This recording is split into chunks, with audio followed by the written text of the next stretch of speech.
PM Modi ने स्वदेशी उत्पादों को बढ़ावा देने की अपील की तो सबसे पहला और बड़ा कदम अमित शाह ने उठाया।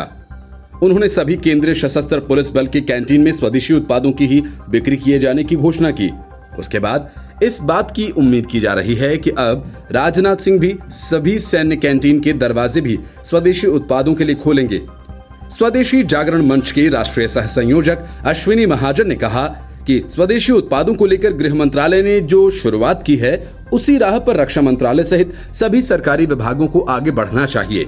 उन्होंने कहा कि आर्मी कैंटीन से देश के करीब 1 करोड़ से ज्यादा लोग खरीदारी करते हैं, इसलिए अगर रक्षा मंत्रालय भी ऐसा ही फैसला लेता है तो देश को भी फायदा होगा और स्वदेशी सामान के उत्पादन करने वाले लोगों को भी। ऐसे में अब रक्षा मंत्री राजनाथ सिंह के ऊपर निर्भर करेगा कि वो क्या फैसला लेते हैं। महाजन ने कहा कि जनरल फाइनेंस रूट्स के तहत भारत सरकार के सभी मंत्रालयों में नियम है कि 50 लाख तक की तय राशि तक की अगर खरीद की जाती है तो उसमें स्वदेशी उत्पाद ही खरीदे जाएंगे।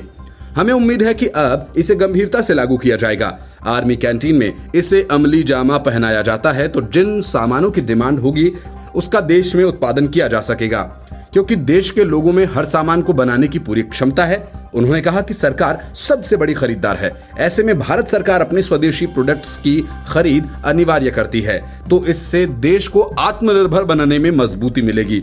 अश्विनी महाजन ने कहा कि इससे पहले कभी ऐसा नहीं हुआ कि स्थानीय उत्पादों को बढ़ावा देने के लिए कोई स्पेशल प्लान आया हो, लेकिन अब जब मोदी सरकार ने इस दिशा में कदम बढ़ाया है तो सभी मंत्रालय और विभागों को चाहिए कि वो ज्यादा से ज्यादा स्वदेशी सामान की खरीदारी करें। बीजेपी के प्रवक्ता जफर इस्लाम ने कहा कि मोदी सरकार लोकल सप्लाई और स्थानीय मार्केट को ज्यादा मजबूत करना चाहती है, जिसके लिए 20 लाख करोड़ के पैकेज दिए गए। ऐसे में आर्मी कैंटीन से लेकर सभी सरकारी विभागों की पहली प्राथमिकता स्वदेशी सामानों की खरीदारी करने और बिक्री करने की होगी।